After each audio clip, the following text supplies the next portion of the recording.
दोस्तों, जय हिंद। आज हम लोग बौद्ध धर्म के बारे में जानेंगे।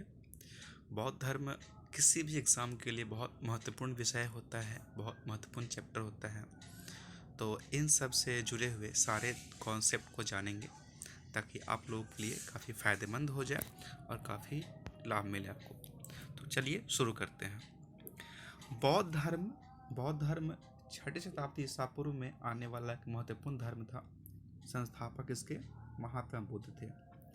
इनका जन्म 563 बीसी में लुम्बिनी कपिलवस्तु, वर्तमान बात करें तो वर्तमान में ये नेपाल में पड़ता है, तो लुम्बिनी कपिलवस्तु में जन्म हुआ था। इनके पिता का नाम शुद्धोधन था, जो कि शाक्य गण के मुखिया थे। शाक्य गण कपिलवस्तु का एक क्षेत्र था, वहाँ के मुखिया थे। इनकी माता महामाया थी। हालांकि इनके मतलब बुद्ध के जन्म के 7वें दिन ही इनकी माता की मृत्यु हो गई थी। इसलिए इनका पालन पोषण इनकी मासी प्रजापति गौतमी ने किया था। इसलिए इनको गौतम बुद्ध भी कहा जाता है। गौतम बुद्ध का विवाह 16 वर्ष की अवस्था में कर दिया गया था। शाक्य गण की राजकुमारी, इसका नाम था यशोधरा, 16 वर्ष की अवस्था में विवाह कर दिया गया था, जिनसे राहुल नामक पुत्र की प्राप्ति हुई थी। इनका जब जन्म हुआ था तो इनके जो कि राज्य के मतलब राजा थे ये इनके पिता, इसलिए इनके नामकरण के लिए बड़े बड़े विद्वान बुलाए गए थे। ठीक है, उसी में से एक विद्वान ने कहा कि यह बड़ा होकर के और महात्मा बनेगा। इसलिए इनके पिता चिंतित हो गए और इनको घर में बंद कर दिया। शिक्षा दीक्षा सब कुछ घर में कराया गया। ठीक है, लेकिन जब उम्र अधिक निकल गई तो पिता ने सोचा कि अब तो काफ़ी बड़ा हो गया है, इसलिए अब इसका घर से निकलना कोई समस्या पैदा नहीं करेगा। इसलिए उन्होंने घर से निकलने दिया।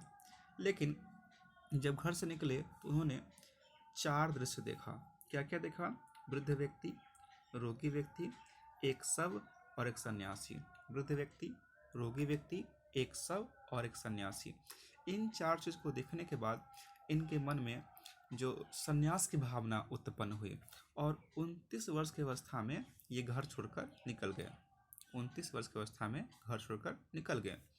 इनके जो घर छोड़ने की घटना है उसे कहते हैं महाभिनिष्क्रमण। महाभिनिष्क्रमण कहते हैं इनके घर छोड़ने की घटना को। घर छोड़ने के बाद ये सबसे पहले वैशाली में गए, जहाँ इन्होंने गुरु अलार कलाम से दीक्षा प्राप्त की। इसलिए बुद्ध के प्रथम गुरु अलार कलाम माने जाते हैं। हालांकि उसके बाद उन्होंने राजगृह अर्थात वर्तमान का जो राजगीर है उसके रुद्रक रामपुत्र से शिक्षा प्राप्त की थी। इसलिए बुद्ध के दूसरे गुरु रुद्रक रामपुत्र थे।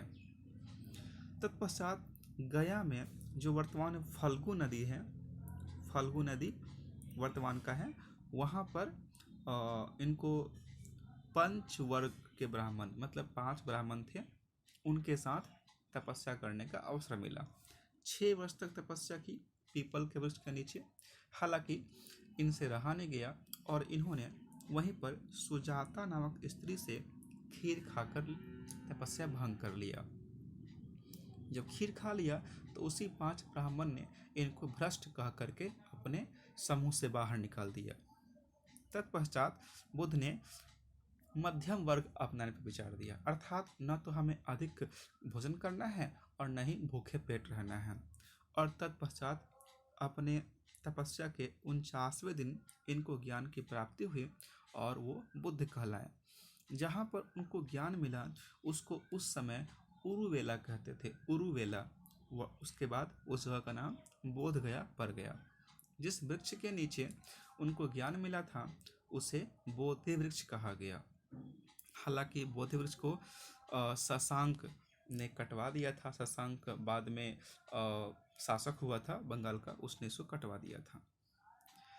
एक और खास बात ये इनके बारे में कि बुद्ध का जन्म, ज्ञान और मृत्यु तीनों एक ही दिन हुआ था, वैशाख पूर्णिमा का दिन। इसलिए वैशाख पूर्णिमा को बुद्ध पूर्णिमा भी कहा जाता है।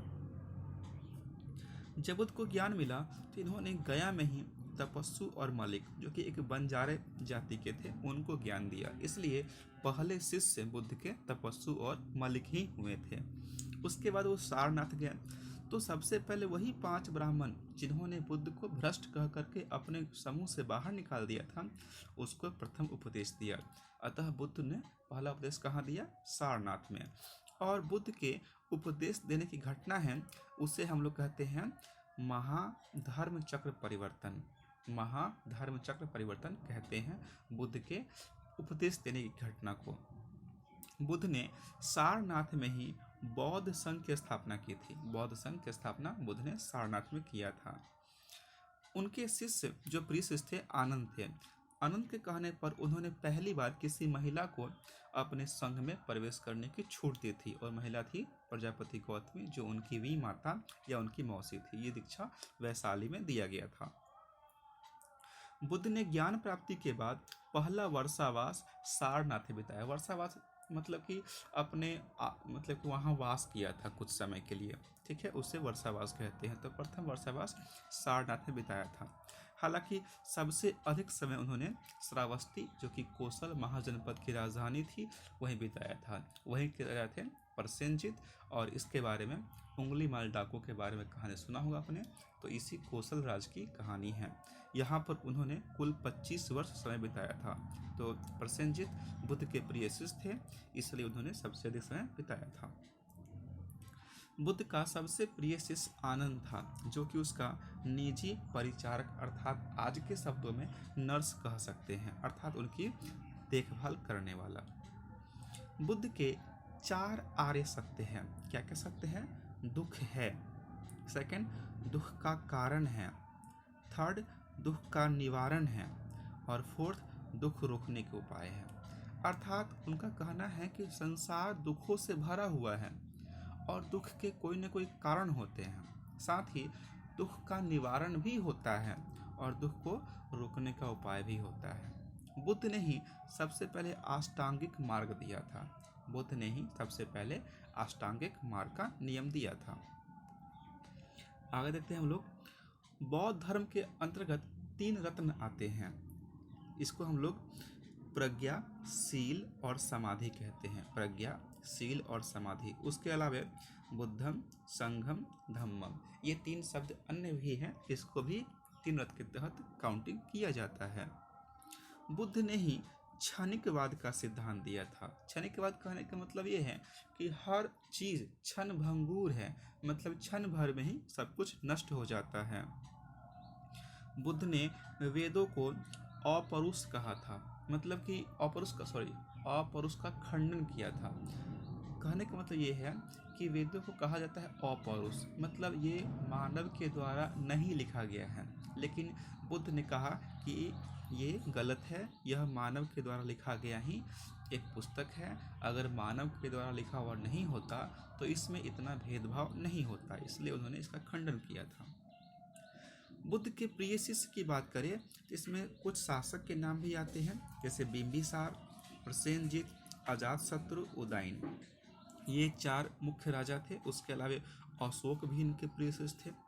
महिलाओं में बात करें तो क्षेमा, जो कि बिंबिसार की पत्नी थी, मल्लिका, ये पत्नी थी प्रसेनजित की, निजी परिचारक आनंद भी इनके प्रिय शिष्य थे, राज्यकर्ता सुनीति और वत्सकार, जो कि एक मंत्री थे वो, चिकित्सक जीवक इनके प्रिय शिष्य थे, गणिका वैशाली की आम्रपाली भी इनके प्रिय शिष्या थी, कर्मकार चुंद, सुनार और लोहार ये इनके शिष्य थे, और डाकू में अंगुलीमाल इनका प्रिय शिष्य था। तो इस तरह देखा हमने कि बुद्ध के कौन कौन से शिष्य थे। बुद्ध का जन्म हुआ था 563 BC में, 563 ईसा पूर्व में। विवाह हुआ 16 वर्ष की अवस्था में। गृह त्याग किया 29 वर्ष की अवस्था में। ज्ञान प्राप्ति हुआ 35 वर्ष की अवस्था में। मृत्यु हुआ 80 वर्ष की अवस्था में, और वो साल था 483 BC, 483 ईसा पूर्व। अब बुद्ध से जुड़े हुए कुछ घटनाएं देखते हैं। जैसे बुद्ध का जन्म से पहले अर्थात गर्भ में आए तो उनका प्रतीक हाथी माना गया। जब जन्म हुआ तो उनका प्रतीक कमल का फूल था, क्योंकि जहाँ जन्म हुआ था उसके आसपास सरोवर था और कमल के फूल की संख्या भारी मात्रा में वहाँ मौजूद थी। यौवन मतलब जब युवा हुए तो सार इनका प्रतीक था। गृह त्याग यानी घर को छोड़े उस समय घोड़ा प्रतीक था। ज्ञान प्राप्ति का प्रतीक पीपल का वृक्ष है। निर्वाण यानी मोक्ष, इसका प्रतीक पद चिन्ह मतलब पैर का चिन्ह है। प्रथम उपदेश, इसका प्रतीक धर्म चक्र परिवर्तन अर्थात चक्र है। और महापरिनिर्वाण का प्रतीक स्तूप है। ये बुद्ध से जुड़े कुछ प्रतीक थे। आगे बात करते हैं महात्मा बुद्ध से जुड़े हुए 8 स्थल के बारे में। कौन कौन सा स्थल है? तो लुम्बिनी जहाँ इनका जन्म हुआ था, साल वृक्ष के नीचे। वर्तमान में ये नेपाल तराई के क्षेत्र में पड़ता है और उस समय उत्तर प्रदेश में पड़ा करता था। सेकंड सारनाथ है। सारनाथ जो है ये इसलिए महत्वपूर्ण है क्योंकि यहाँ उन्होंने प्रथम उपदेश दिया था। राजगीर इसलिए महत्वपूर्ण है क्योंकि यहाँ पहली बौद्ध संगीति हुई थी। वैशाली में दूसरी बौद्ध संगीति, और सेकंड चीज़ ये कि वैशाली आम्रपाली का आवास था। कुशीनगर, ये यहाँ मृत्यु हुई थी जो कि मल्लराज के अधीन था वो क्षेत्र। बोध गया, ज्ञान की प्राप्ति हुई थी। श्रावस्ती सबसे अधिक समय तक यहाँ बिताए थे इसलिए प्रसिद्ध है। संकारा या संकीसा, कहा जाता है कि स्वर्ग से महात्मा बुद्ध यहीं अवतरित हुए थे इसलिए ये महत्वपूर्ण है। आगे हम देखते हैं बुद्ध से जुड़े हुए ऐसे चीज़ जो पहली बार हुआ। प्रथम गुरु बुद्ध के ये थे अलार कलाम वैशाली के। प्रथम शिष्य ये तपस्सु और मलिक थे, गया के ही शूद्र बंजारे थे। प्रथम उपदेश ये सारनाथ में हुआ था। पहले भिक्षुनी अर्थात संघ में आने वाली पहली महिला ये गौतमी थी। तो ये बुद्ध से जुड़े हुए कुछ महत्वपूर्ण घटनाएं जो उनके साथ हुआ था। बुद्ध के द्वारा शिक्षित किया गया अंतिम व्यक्ति सुभद्र था, यानी जब उनकी मृत्यु हुई उसके समय उन्होंने सुभद्र नामक व्यक्ति को शिक्षित किया था। अब बात करते हैं बौद्ध संगीति के बारे में। बौद्ध संगीति 4 हुआ था। पहली बौद्ध संगीति 483 बीसी में, सेकेंड 383 बीसी में, थर्ड 253 बीसी में, और फोर्थ फर्स्ट एडी में। फर्स्ट एडी में हुआ था फोर्थ, ठीक है। तो देखिए पहली बौद्ध संगीति हुआ था उस समय शासक थे अजातशत्रु हर्यंक वंश के। सेकेंड बौद्ध संगीति के समय शासक थे कालाशोक शिशुनाग वंश के। थर्ड बौद्ध संगीति के शासक थे अशोक मौर्य वंश के। और फोर्थ संगीति के शासक थे कनिष्क, ये थे कुषाण वंश के। पहली बौद्ध संगीति में अध्यक्ष महाकश्यप थे। सेकंड बौद्ध संगीति में सर्वकामी या इसी को सबाकामी कहते हैं। थर्ड बौद्ध संगीति में मोगली पुत्तिस इसके अध्यक्ष थे। और चौथी बौद्ध संगीति में वसुमित्र संगीति के अध्यक्ष थे। पहली बौद्ध संगीति हुआ कहाँ था? तो राजगीर में, जिसको राजगीर कहते हैं आज। सेकंड बौद्ध संगीति वैशाली में, थर्ड पाटलिपुत्र में, और फोर्थ कश्मीर खासकर कुंडलवन में हुआ था। कुछ अन्य चीज़ें हैं। पहली बौद्ध संगीति में त्रिपिटक में से 2 पिटक का निर्माण हो गया था, सुत्त पिटक और विनय पिटक। दूसरी बौद्ध संगीति में बौद्ध धर्म का 2 भागों में विभाजन हो गया। हालांकि वो इतना इम्पोर्टेंट नहीं है, लेकिन यह विभाजन पहली बार दूसरी बौद्ध संगीति में हुआ था। तीसरी बौद्ध संगीति में अभिधम पिटक का संकलन हुआ था। और चौथी बौद्ध संगीति में हीनयान और महायान, ये काफ़ी महत्वपूर्ण है, हीनयान और महायान के रूप में विभाजन हो गया था। हीनयान जो शाखा है उससे जुड़े हुए पढ़ाई वल्लभी में होती थी। वल्लभी में एक था यूनिवर्सिटी जो कि वर्तमान गुजरात में है, वहाँ पे हीनयान शाखा की पढ़ाई होती थी। महायान शाखा की पढ़ाई होती थी नालंदा विश्वविद्यालय में, ठीक है, जिसकी स्थापना गुप्त शासक कुमारगुप्त ने किया था। हालांकि नालंदा जो यूनिवर्सिटी था उसका विनाश बख्तियार खिलजी ने किया था, जो कि मोहम्मद गोरी का दास था। शून्यवाद के प्रवर्तक नागार्जुन थे। इनको आइंस्टीन ऑफ इंडिया भी कहा जाता है।